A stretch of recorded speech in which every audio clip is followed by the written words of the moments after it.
Hello everyone, good morning, all of you. Welcome to Study Point RSVA. Study point RSVA की इस video में आज हम देखेंगे डायमेंशनल एनालिसिस, हिंदी में बोलेंगे बीमीय विश्लेषण के कुछ इम्पॉर्टेंट क्वेश्चन। बीमीय विश्लेषण के आधार पर कैसे हम क्वेश्चन सॉल्व करते हैं, कैसे एग्जाम में पूछे जाते हैं, उसमें से कुछ टाइप का क्वेश्चन इस वीडियो में हम देखेंगे। और जो लोग हमारे चैनल पर नए हैं प्लीज़ चैनल को सब्सक्राइब कीजिए और लाइक शेयर कमेंट कीजिए। आगे हम इसमें देखिए क्वेश्चन देखते हैं। देखिए इस वीडियो में हम डायमेंशनल एनालिसिस बीमीय विश्लेषण के कुछ टफ क्वेश्चन सॉल्व करेंगे। इसमें हम देखेंगे बीमीय विश्लेषण का एक क्वेश्चन। देखिए आप, ये देखिए इसमें दिया है एक सरल आवर्त गति करने वाले पिंड की ऊर्जा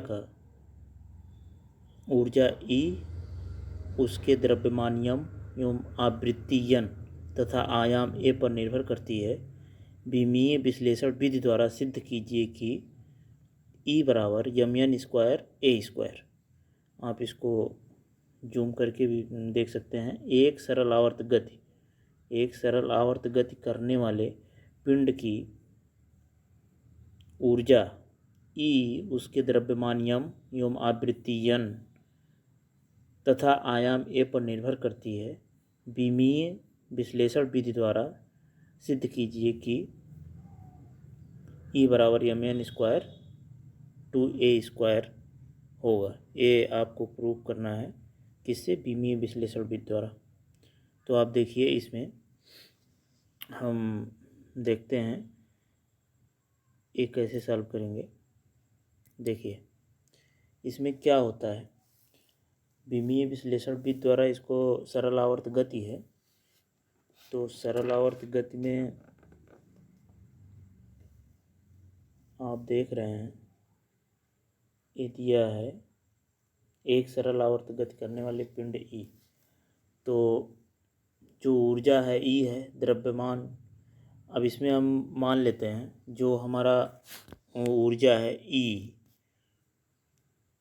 E ऊर्जा है, तो E अब द्रव्यमान की घात जो है आप मान लीजिए B है और आवृत्ति की घात C है,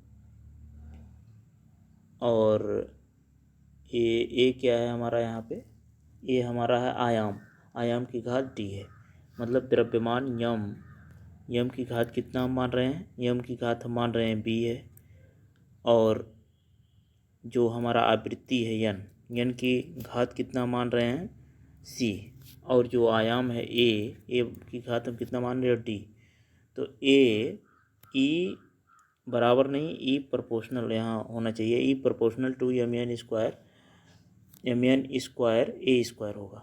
तो यहाँ पे हमने एक घात मान लिया, तो E बराबर क्या होना चाहिए? E बराबर होना चाहिए m की घात B, n की घात C और a की घात D। ठीक है, तो इसको left side and right side की बीमा लिखने पर इसको आप E प्रोपोर्शनल दिया है तो E बराबर क्या लिख सकते हैं? एक कांस्टेंट लगा दीजिए कि m to power B, n to power C और a टू पावर D हो जाएगा। तो यहाँ पे आप दोनों तरफ का बीमा लिख दीजिए। बीमा लिखेंगे आप तो क्या होगा? E का बीमा क्या है? एनर्जी है। एनर्जी मतलब ऊर्जा की बीमा हम आपको बताए हैं ml स्क्वायर T-2 होता है। ml square T-2 equal to हो जाएगा। अब देखिए k कांस्टेंट है तो k की कोई बीमा होती नहीं है। यम द्रव्यमान है तो द्रव्यमान की बीमा यम हो जाएगी। यम की पावर कितना? B। n आवृत्ति है। आवृत्ति क्या 1/t होता है आवर्तकाल के, तो t ऊपर चला आएगा -1। इसकी बीमा क्या ऊपर C हो जाएगा। a आयाम है, आयाम लंबाई होता है तो लंबाई को L से लिख देंगे, इसकी बीमा D हो जाएगी।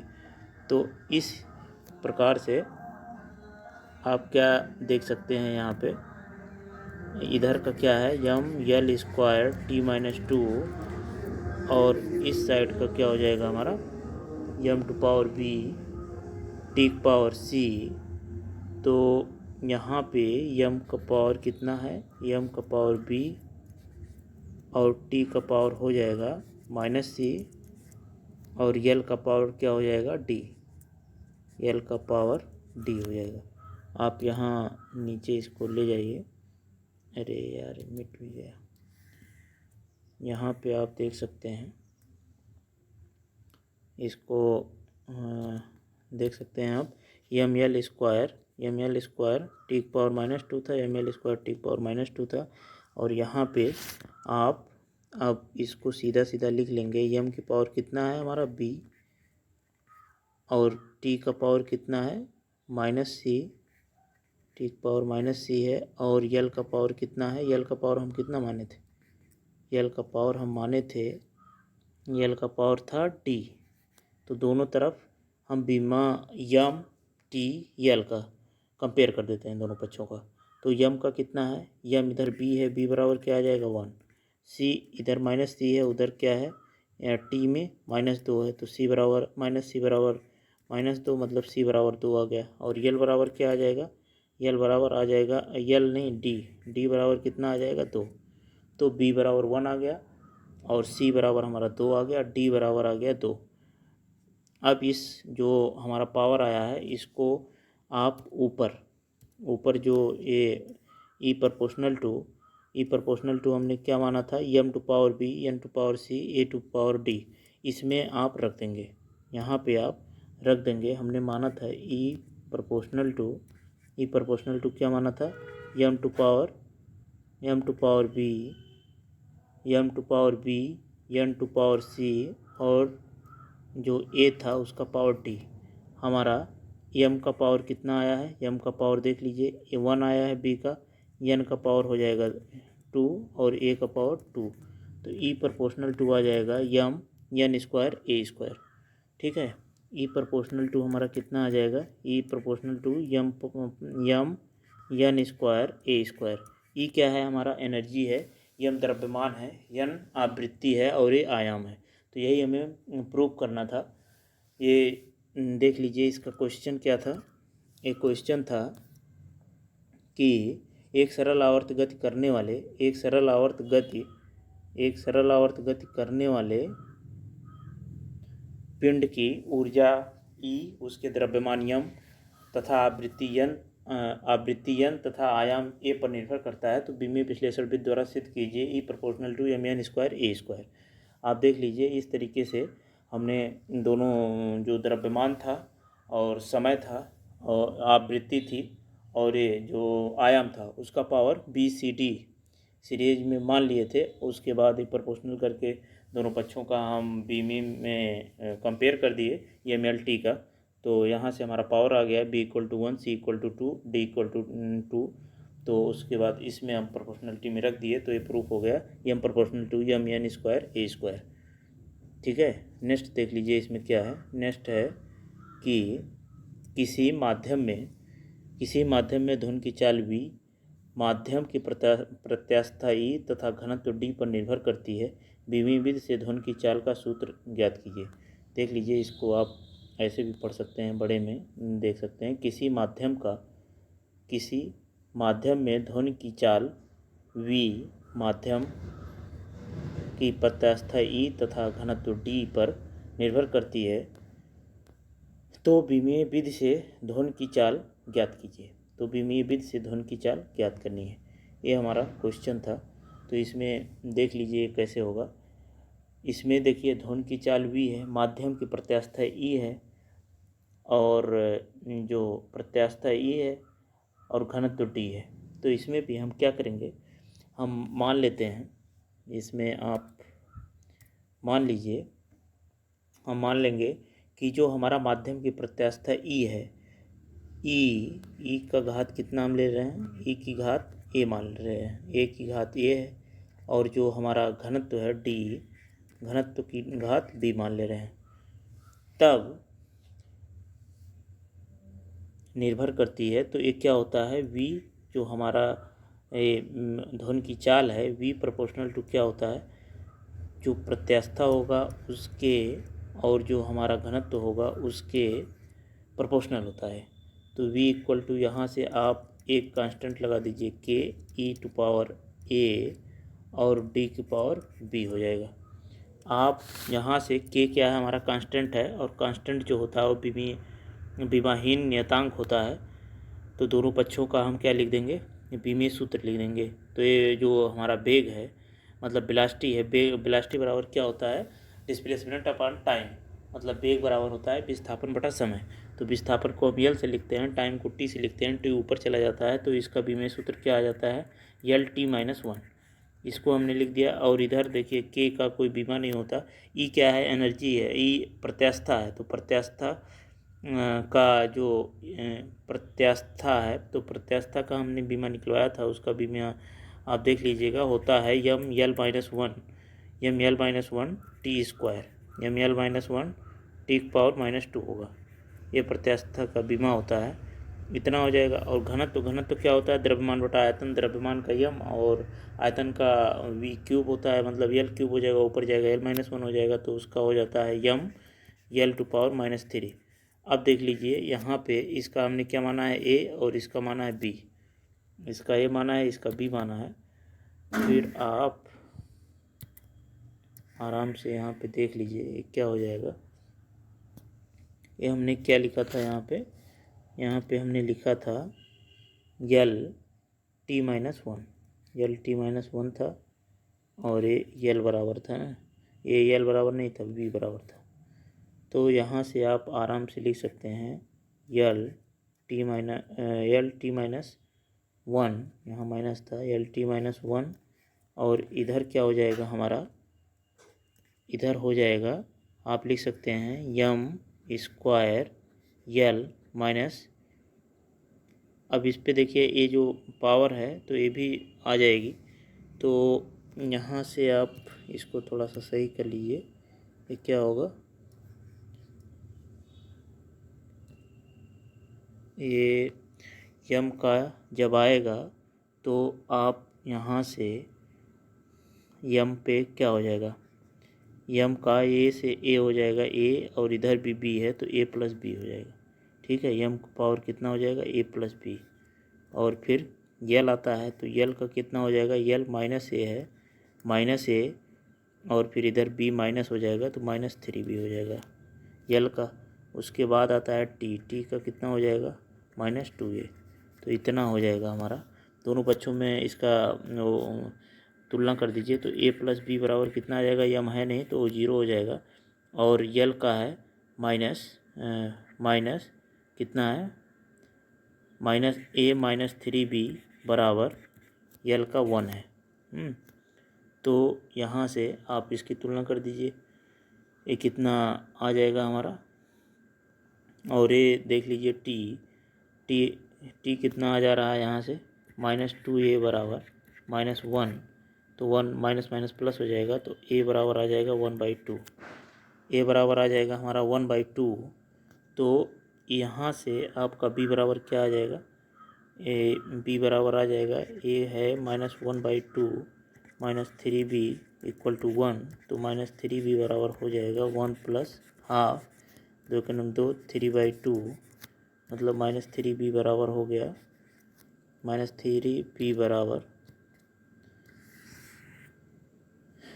थ्री बी बराबर हो जाएगा इतना।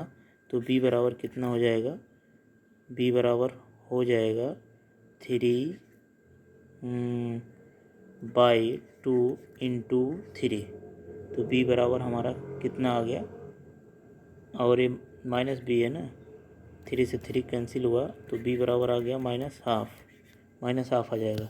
ई प्रोपोर्शनल टू इसका मान रख दो, ई प्रोपोर्शनल टू क्या था, एक पावर हमने माना था ए, और ए हमारा कितना आ गया है, ए हमारा आया है हाफ, तो हाफ लिख दो।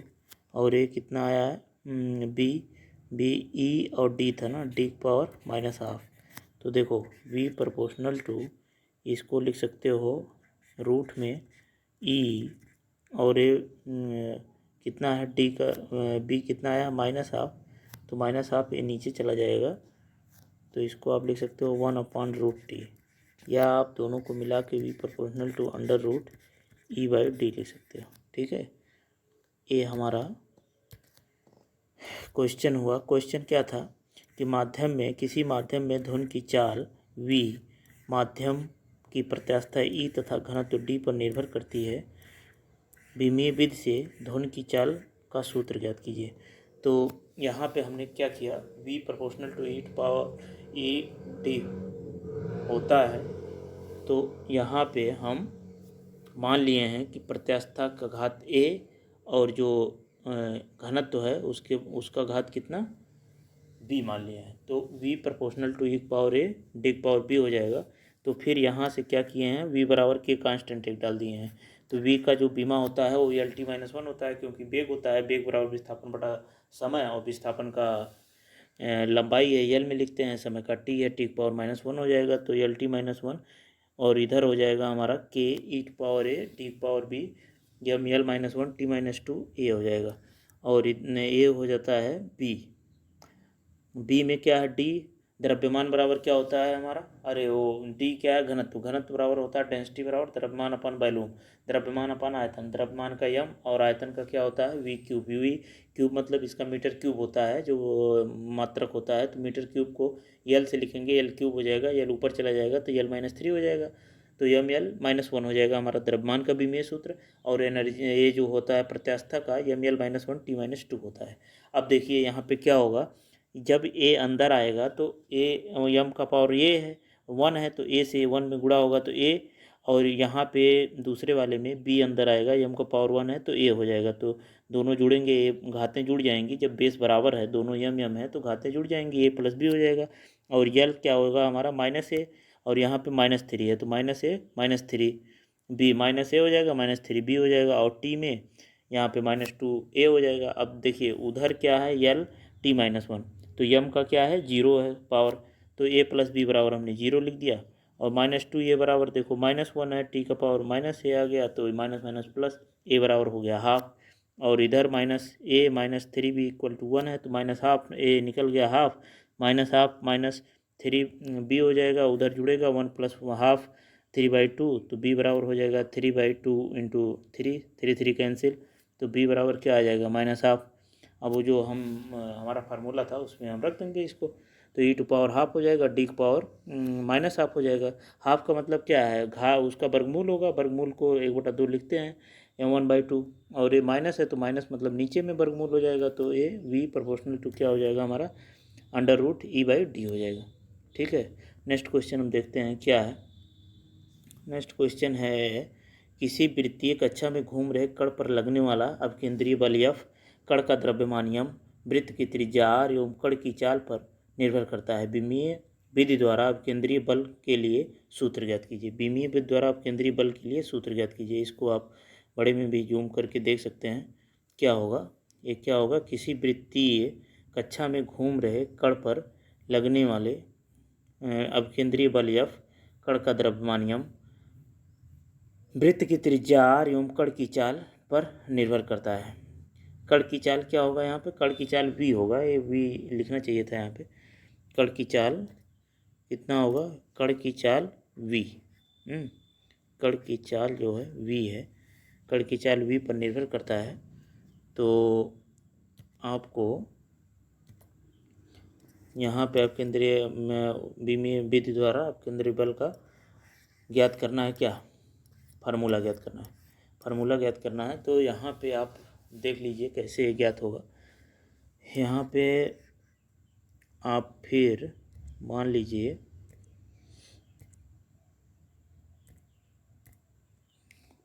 अपकेंद्रीय बल होता क्या है, अपकेंद्रीय बल F बराबर F प्रोपोर्शनल टू, अब देखो यहाँ पर भी हम द्रव्यमान की पावर m मान ले रहे हैं, और जो त्रिज्या है उसका पावर हम b मान ले रहे हैं, और जो वो वेग है उसका पावर c मान ले रहे हैं।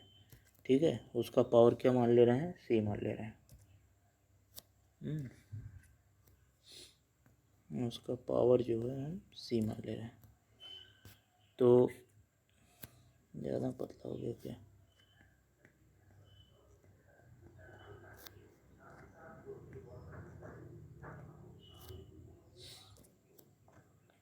तो F बराबर कितना हो जाएगा, F बराबर एक उसी तरीके से एक कांस्टेंट डाल दो, m to power a r to power b v to power c हो जाएगा। ठीक है, वी टू पावर सी हो जाएगा। जहाँ के एक कांस्टेंट है तो के की कोई बीमा नहीं होगी। अब दोनों पक्षों की आप बीमा लिख दीजिए। एफ बल की बीमा मैं कई बार निकलवा चुका हूँ, ये होता है M L T minus two, और के की कोई बीमा नहीं होती। यम की बीमा द्रव्यमान है तो द्रव्यमान यम से लिखा जाएगा, और जो हमारा आर है रेडियस लंबाई होगी तो एल से लिखा जाएगा। और ये जो बेग है बेलास्टिक का आप जान रहे हैं, अभी बताया एल टी माइनस वन होगा, तो इतना लिख के एल टी माइनस वन और पावर क्या हो जाएगा, सी हो जाएगा।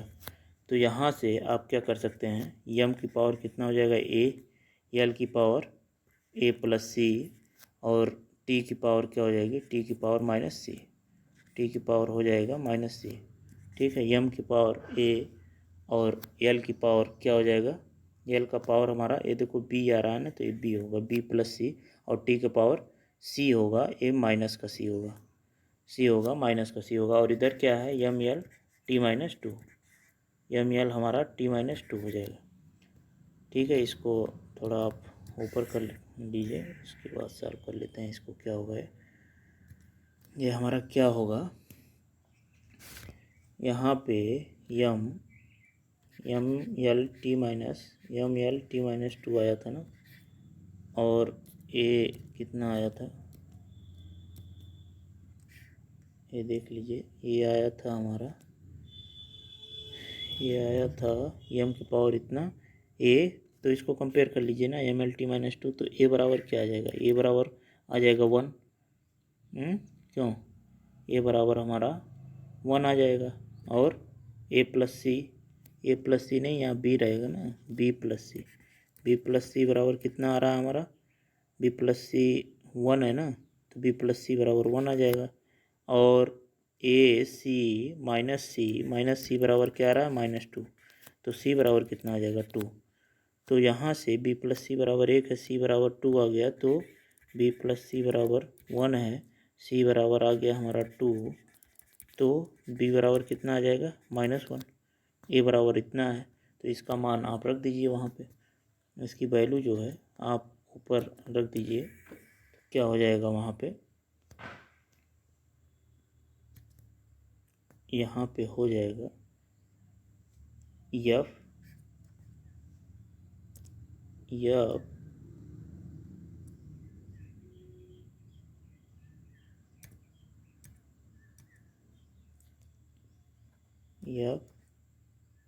प्रोपोर्शनल टू, हम क्या किए थे, M to power A, R to power B, और वी टू पावर सी होता है, वी टू पावर सी, तो एफ बराबर हो जाएगा के M to power A, R to power B, V to power C हो जाएगा, वी टू पावर सी हो जाएगा।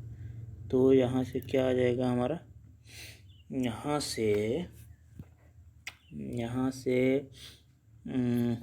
ये प्रोपोर्शनलिटी, यहाँ पे के मत लिखो, यहाँ पे के हटा दो और प्रोपोर्शनल ही लिखो, यहाँ पे ज़्यादा सही रहेगा, और इसकी वैल्यू रख दो। तो ए की वैल्यू कितना आई हमारी, ए की वैल्यू आई है, ए की वैल्यू वन आई है, तो यम वन हो जाएगा। आर की वैल्यू कितनी आई है, आर की वैल्यू, आर तो आर रहेगा, बी की वैल्यू कितनी आई है, बी की वैल्यू माइनस वन आई है, और वी की वैल्यू कितनी आई है, वी की वैल्यू हमारा टू आया है, वी की वैल्यू कितनी आई है, टू, वही रख दो।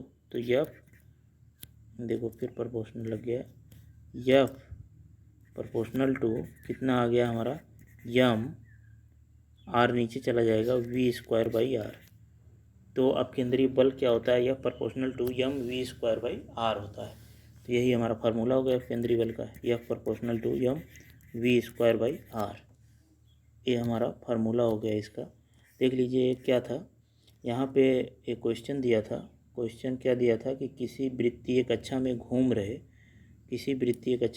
रहे कण पर लगने वाला अपकेंद्रीय बल एफ, कण का द्रव्यमान यम, वृत्त की त्रिज्या आर एवं कण की चाल वी पर निर्भर करता है।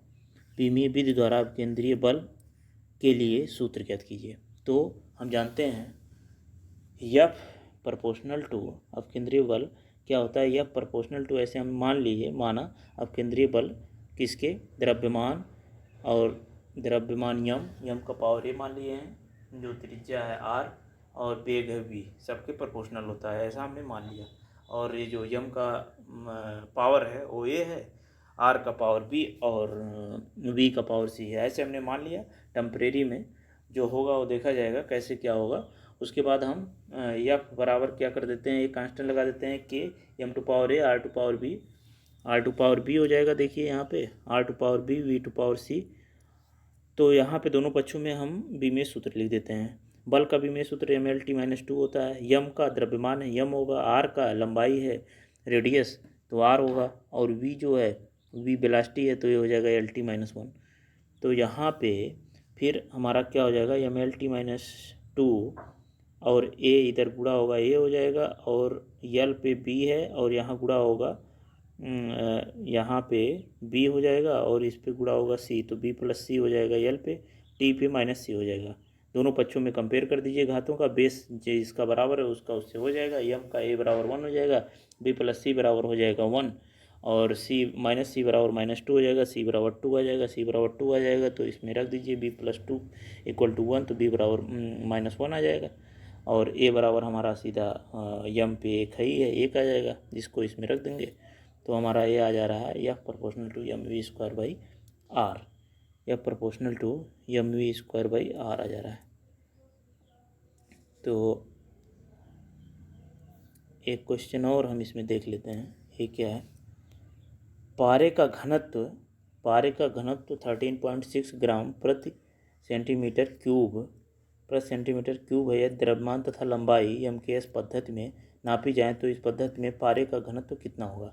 पारे का घनत्व पूछ रहा है। देखिए इसमें एक बीमीय सूत्र में एक फार्मूला होता है। फार्मूला क्या होता है, फार्मूला होता है कि N1 V1 इक्वल टू कितना होता है N2 V2 के, जहाँ पे N1 V1 एक ये नंबर होता है, संख्या होता है, और जो हमारा U1 V1 है ये बीमीय सूत्र लिखा जाता है। ये जो है हम बीमीय सूत्र लिख देते हैं उसमें। तो इसको आप ये जानकारी होनी चाहिए। ये क्या होगा हमारा, ये यहाँ से आप एक पॉइंट ले लीजिए। तो ये होता है N1, ज़्यादा पतला हो गया यार, इसको ले लो। N1 भी उतने बढ़ा लो थोड़ा सा। N1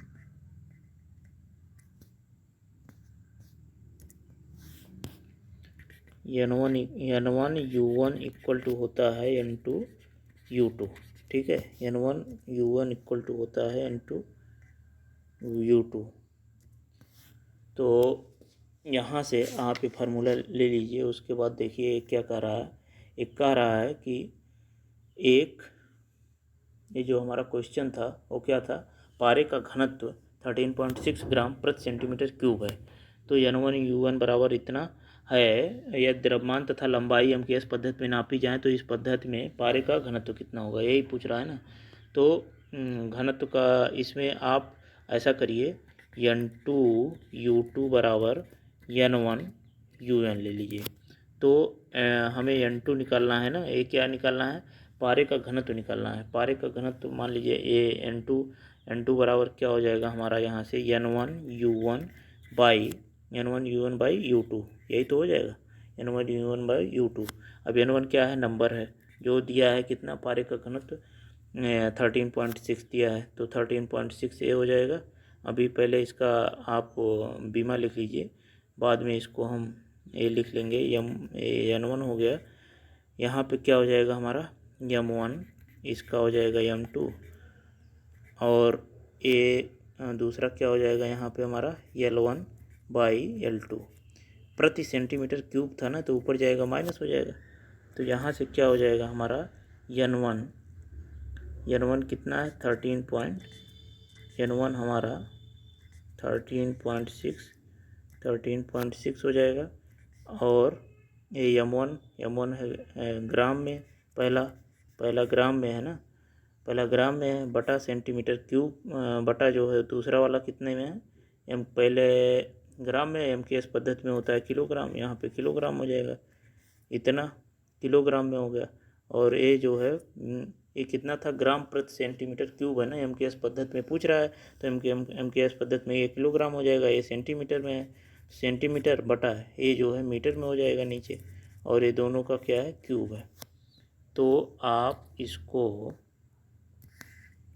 इसको आप थोड़ा अच्छे तरीके से लिख लीजिए। क्या हो जाएगा हमारा, ये हो जाएगा 13.6 ग्राम। 13.6 ग्राम जो है, इसको किलोग्राम को ग्राम में बदल लो। ऊपर ग्राम है तो नीचे भी ग्राम कर लो। ग्राम बटा 1000 ग्राम, 1000 ग्राम हो जाएगा। 1000 ग्राम हो गया। और वो सेंटीमीटर है तो सेंटीमीटर रहेगा तो नीचे भी सेंटीमीटर हो जाएगा। मीटर को सेंटीमीटर में 100 हो जाएगा, 100 सेंटीमीटर। और ये पावर -3 है। ठीक है, इतना आप लिखिए। और इधर तो हमारा क्या था, N2 था ना, N2 निकालना है। अभी देखिए क्या निकलेगा। 13.6 इंटू, अब देख लीजिए ग्राम है, ग्राम तो ग्राम ही रहेगा। किलोग्राम है, किलोग्राम में इसको आप इतने रहने दीजिए। किलोग्राम में ग्राम किलोग्राम, अब देखिए ग्राम ग्राम यहाँ कट गया तो ये बचा कितना, यहाँ पे 1 बचा, यहाँ पे 1000 बचा। ठीक है, अब इसमें आइए, सेंटीमीटर सेंटीमीटर कैंसिल, और ये कितना है, क्यूब। माइनस है तो ऊपर जाएगा, तो ये 100 ऊपर ही कितना हो जाएगा हमारा, ऊपर ही हो जाएगा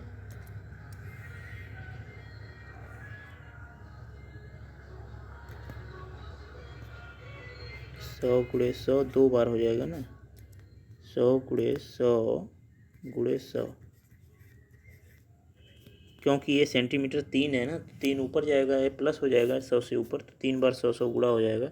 तो ये लिखा क्या जाएगा, 13.6 गुणे, अब देखिए 100 गुणे 100 गुणे 100 बटा 1000। तो 1000 से 1000 कटेगा, ये 100 से 100 कट जाएगा, तो यहाँ पे कितना आ जाएगा, 13.6 इंटू, देखिए 1 जीरो 10^3। 13.6 इंटू 10^3। अब किस में आ जाएगा, ये हमारा N2 निकला।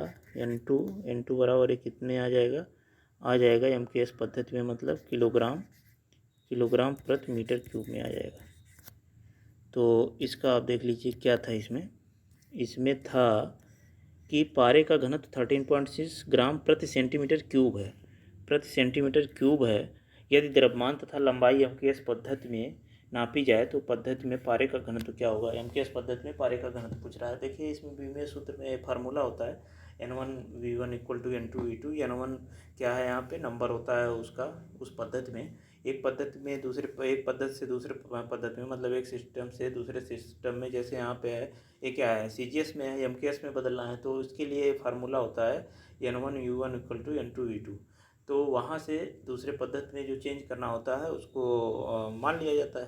तो मान लो यहाँ दूसरे पद्धति में MKS में हो रहा है, तो N2 बराबर क्या हो जाएगा, उधर जाएगा तो N1 हो जाएगा, UN बाई क्या हो जाएगा, U2। U1 हमारा CGS का है तो उसका CGS में लिख दीजिए। और इसका मान लो एक में M1 है, एक में M2 है, एक में हमारा वो जो सेंटीमीटर हो जाएगा, मीटर हो जाएगा भाई MKS में।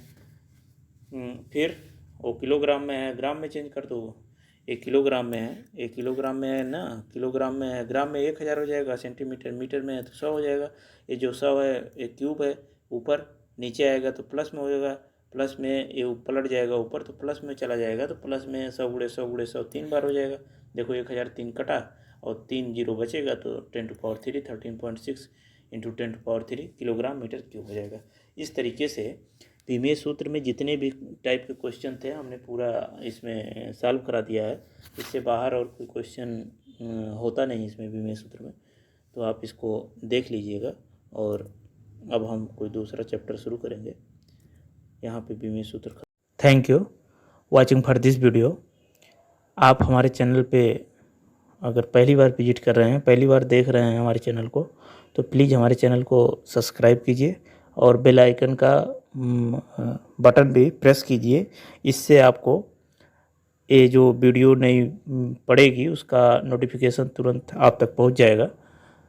तो प्लीज़ हमारे चैनल स्टडी पॉइंट RSV को सब्सक्राइब कीजिए, कमेंट कीजिए, लाइक कीजिए, शेयर कीजिए और बेल आइकन का बटन भी प्रेस कीजिए।